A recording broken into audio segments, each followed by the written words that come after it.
Bismillahirrahmanirrahim. Assalamualaikum warahmatullahi wabarakatuh. Hai, perkenalkan saya Ulfi Amalia dengan stambuk 45200125152 dari Program Studi Manajemen Fakultas Ekonomi dan Bisnis Universitas Bosoang.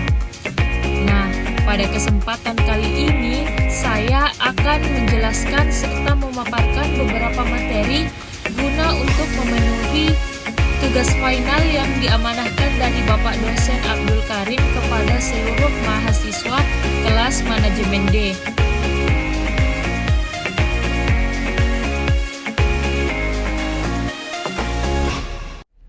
Persediaan merupakan barang atau bahan yang disimpan dan akan digunakan pada saat tertentu dengan tujuan tertentu. Nah, menurut Hani Handoko, persediaan merupakan sebuah istilah yang digunakan untuk menunjukkan segala sesuatu atau sumber daya yang disimpan sebagai antisipasi pemenuhan terhadap munculnya permintaan. Nah, pada intinya, dapat ditarik kesimpulan bahwa persediaan merupakan simpanan barang yang digunakan untuk permintaan para konsumen. Nah, selanjutnya beberapa penyebab yang menimbulkan permasalahan persediaan. Yang pertama, pembelian barang atau bahan baku yang tidak sesuai spesifikasi yang telah ditetapkan dengan alasan murah atau hampir mirip dengan yang dibutuhkan. Yang kedua, perubahan desain atau corak kain yang diproduksi sehingga benang yang sudah dibeli tidak dapat digunakan. Nah, yang ketiga, kualitas bahan baku yang dibeli tidak sesuai dengan standar atau perubahan supplier. Nah, yang keempat, pendapatan bahan baku kurang baik sehingga banyak bahan baku yang tersedia tetapi tidak diketahui dan dilakukan pembelian kembali. Nah, yang terakhir, terjadinya kegiatan produksi baik di proses rajut maupun proses celup. Selanjutnya, pengendalian persediaan. Nah, pengendalian persediaan merupakan upaya dalam penyediaan sumber daya atau barang-barang yang diperlukan untuk proses produksi. Hal ini dilakukan oleh pihak perusahaan dan bertujuan untuk memastikan proses produksi berjalan lancar. Jenis-jenis persediaan. Yang pertama itu persediaan bahan mentah, merupakan persediaan barang-barang berwujud seperti kayu, besi, serta komponen-komponen lain yang digunakan dalam produksi. Yang kedua, persediaan komponen-komponen rakitan. Nah, persediaan barang-barang yang terdiri dari komponen-komponen yang diperoleh dari perusahaan lain secara langsung dapat dirakit menjadi suatu produk. Yang ketiga, persediaan bahan pembantu. Barang yang bukan bahan pokok, tetapi bahan tersebut yang hanya bersifat membantu dan memperlancar jalannya proses produksi yang dilakukan oleh perusahaan. Nah, yang keempat, persediaan dalam proses. Sebagian barang yang belum selesai dikerjakan, yang telah menyerap bahan baku, tenaga kerja langsung, dan overcrowding. Yang kelima, persediaan barang jadi. Barang yang sudah tidak memerlukan lagi pengolahan lagi. Barang siap dipasarkan dan dijual. Nah, materi yang selanjutnya yaitu MRP dan ERP. MRP yaitu Material Requirement Planning. Sangat penting dipakai dalam kelancaran produksi, ketepatan waktu penerimaan bahan baku, dan bahan pendukung lainnya oleh pihak manajemen produksi. Tujuan penerapan MRP yang pertama itu mengurangi jumlah persediaan, artinya perusahaan hanya perlu membeli material atau bahan baku yang dibutuhkan saja agar terhindar dari kelebihan persediaan material. Yang kedua, mengurangi waktu tenggang, maksudnya untuk menghindari keterlambatan produksi yang dikarenakan oleh material. Nah, yang ketiga, komitmen pengirim yang realistis kepada pelanggan. Dengan menggunakan MRP, pihak produk dapat memberikan informasi yang cepat terhadap kemungkinan waktu pengirimannya. Dan yang keempat, meningkatkan efisiensi operasi. Dengan adanya MRP, setiap unit kerja dapat terkoordinasi dengan baik, sehingga dapat meningkatkan efisiensi operasional setiap unit kerja pada perusahaan yang menerapkan MRP.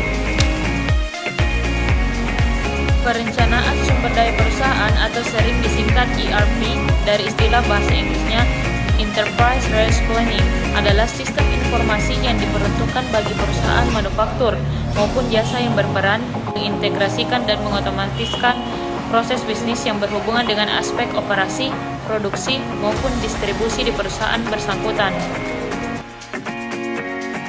Apa sih keuntungan menerapkan EFP? Nah, keuntungannya yang pertama itu integrasi bisnis dan akurasi data yang lebih baik. Kedua, perencanaan dan manajemen sistem informasi. Yang ketiga, meningkatkan efisiensi dan produktivitas. Dan yang keempat, pembentukan standarisasi prosedur. Nah, materi selanjutnya yaitu penjadwalan pekerjaan. Pengertian penjadwalan atau scheduling dalam proses produksi adalah salah satu kegiatan yang penting dalam proses produksi ataupun pekerjaan suatu proyek.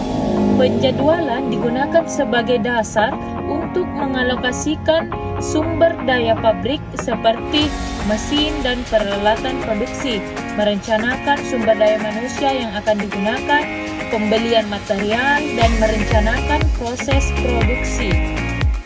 Intinya, penjadwalan produksi adalah penentuan waktu dan tempat di mana suatu proses produksi harus dilakukan untuk mendapatkan dengan jumlah yang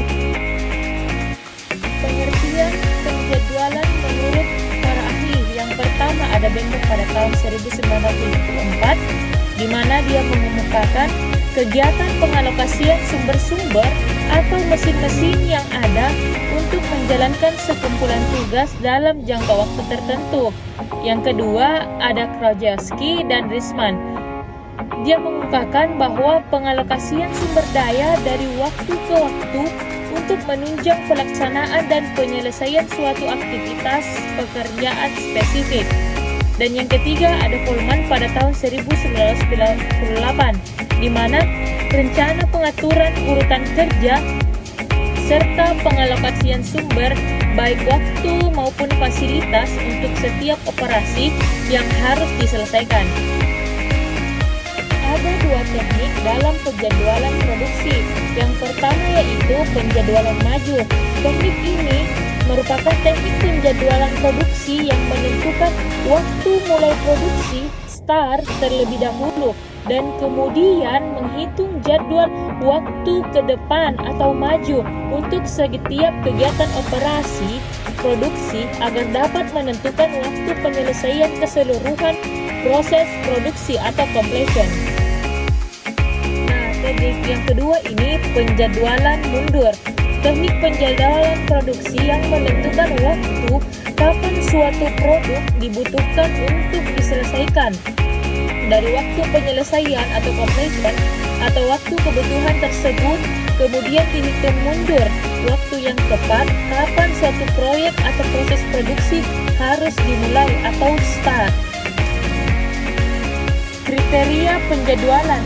Teknik penjadwalan yang benar bergantung pada volume pesanan, sifat alami operasi, dan kompleksitas pekerjaan secara keseluruhan, serta kepentingan dari keempat kriteria.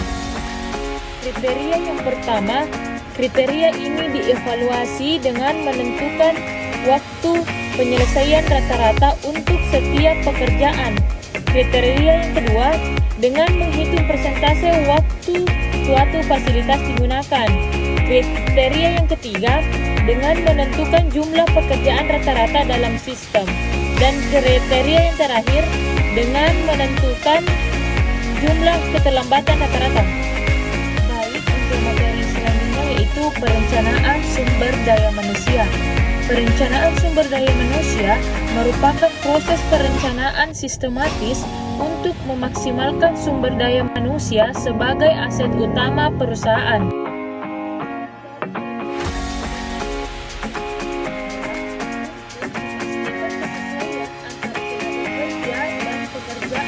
Baik dari segi jumlah maupun kualitas yang dibutuhkan. Perencanaan sumber daya manusia bermanfaat bagi perusahaan dalam berbagai hal.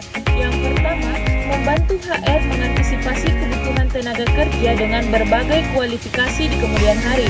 Yang kedua, HR bisa bekerja secara proaktif dalam menemukan kandidat yang sesuai.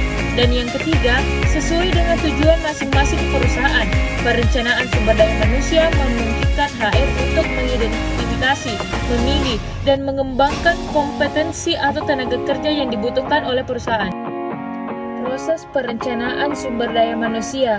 Secara garis besar, proses perencanaan sumber daya manusia dibagi menjadi 4 langkah. Yang pertama, persediaan tenaga kerja saat ini. Yang kedua, kebutuhan sumber daya manusia di masa mendatang. Yang ketiga, perkiraan permintaan sumber daya manusia.